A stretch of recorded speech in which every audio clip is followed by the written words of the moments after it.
I used to wonder, how come there are names that forever they're there? What is it about them? They didn't just make money. They had money that is living after them. Welcome to the Lagos Private Wealth Conference 2024. First of its time in Lagos. But the whole idea is, at the end of the day, you shall have a relationship with the wealth that you have that will help you make that wealth be there forever. So ladies and gentlemen, let's hear it for Bimpe, the convener of the conference, as she comes forward to welcome us and bring in our keynote. I've always worked with different wealth advisors, different tax advisors, lawyers, private bankers, asset managers, property managers. And I find that, especially in the Nigerian space, we don't realize that it's actually better for a family or an entrepreneur to have those advisors around you know each other. It's important that they are speaking to each other for your benefit. It's important that they actually understand you in a way that gives you a holistic view on what you need to do. When presidency started, Naira was 485. Today is 1480. By next year, Naira goes to 2,000. You've dissipated wealth in a family if they don't have assets offshore.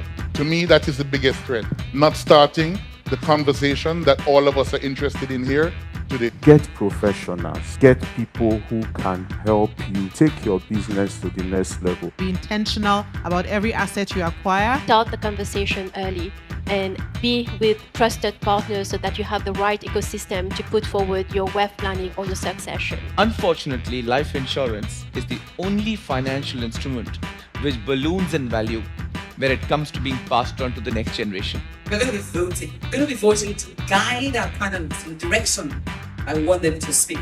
What's a conference like that? Where the power is in the hands of the listener.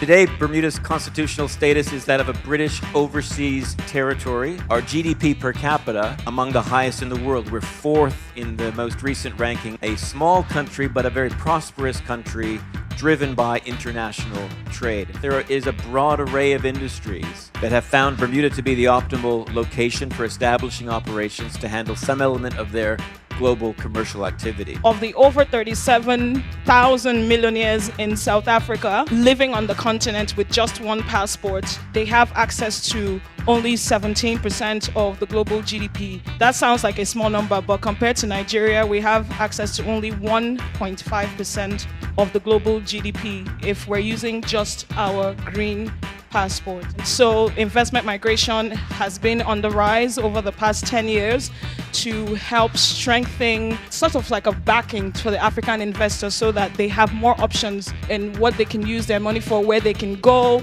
Even just the decision of waking up in the morning and say you want to be in France. Tesla lost 65% of its value within 12 months. But I wouldn't put all my money, just go with the eyes wide open. And if you're investing in a stock like Nvidia, monitor it very closely because there are competitors coming up. There's AMD, there's TSMC, Google is making its own chip as well. The importance of being able to get the right information into whatever AI it is we're using. I personally think that buying older art is where you should hedge when especially you're trying to do things like preserve wealth, especially for the people in this room. Contemporary is a bit more risky, but go again with your eyes wide open. For the people that I advise to keep a portfolio of a bit more modern art, which is art that is sort of pre-90s, older art that has stood the test of time. Seneca said that life is long. Hippocrates said that art is longer than life. So maybe art is something you should consider.